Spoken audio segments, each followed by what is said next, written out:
accrocher ça au moment où les hommes se sont rendus compte que les femmes pouvaient très bien se débrouiller sans eux, ou en tout cas sans tous les hommes d'un groupe.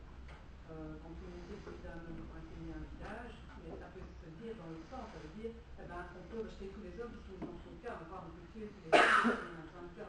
Tandis que les femmes avec un homme, elles savent se reproduire, les hommes, en somme, ils savent bien faire.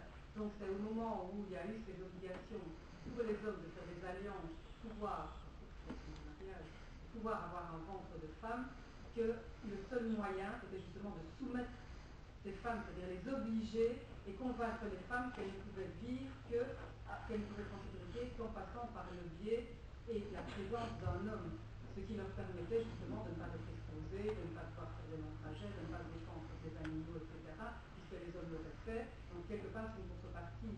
Et probablement que c'est à ce moment-là, alors au départ on va dire que c'est à cause de la nature, mais alors après justement il y a eu des constructions sociales qui ont réellement mis les femmes en soumission et les hommes en domination, alors qu'on aurait pu faire comme d'ailleurs, simplement des systèmes égalitaires. Et les sociétés occidentales, malheureusement, parce que c'est une position dont malheureusement, nous sommes beaucoup plus imprégnés par les sociétés de chasseurs, c'était évident avec tout ce qu'on raconte de la testostérone, etc., que par les sociétés de cueilleurs.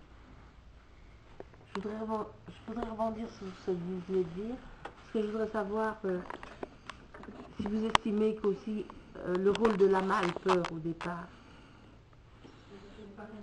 Le rôle de la mâle-peur, ce que j'appelle la mâle-peur, c'est, je suppose qu'au temps des cavernes, quand l'homme ne savait pas vraiment la relation qu'il y avait entre le coup qu'il avait tiré 9 mois avant et la naissance d'un enfant, il pouvait s'imaginer que cette femme qui enfantait, c'était quelque chose de magique, elle avait un pouvoir sur la vie. Donc, dans son petit esprit rudimentaire de l'époque, il devait se dire aussi, si elle a un pouvoir de vie, elle doit avoir un pouvoir de mort. C'est quelqu'un de magique. Donc, il y a une peur qui est profonde chez l'homme et dont il ne se rend pas compte, qui est passée comme ça, de cette femme qui est magique, quoi. Vous voyez ce que je veux dire? Oui, donc il a dû se l'approprier. Parce que vous parlez seulement de la testostérone, comme si l'homme avait voulu vraiment dominer uniquement par parce qu'il veut le pouvoir, quoi. Et je crois qu'au départ, c'est pas le pouvoir, c'est la peur.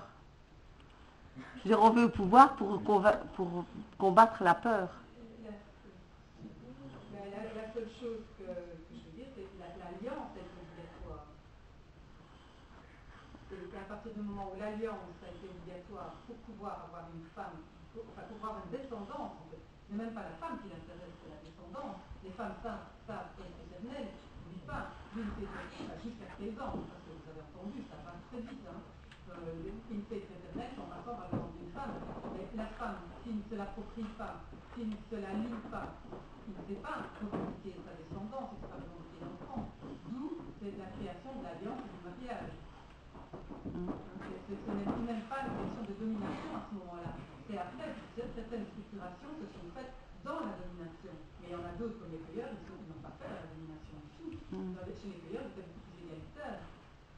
Donc c'était un choix aussi, et c'est pour ça que je dis que malheureusement, les sociétés nord-occidentales sont des descendants de ces oppositions.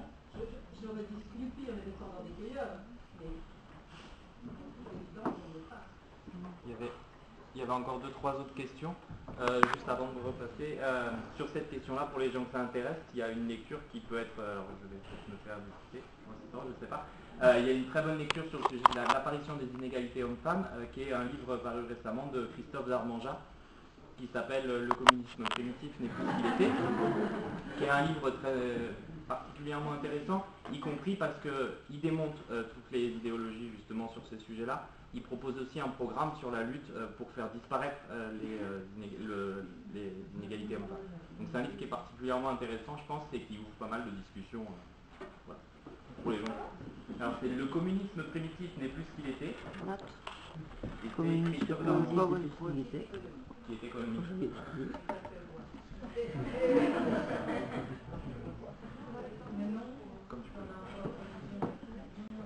On continue la réponse à... Mais je trouve pas qu'elle a répondu à la question.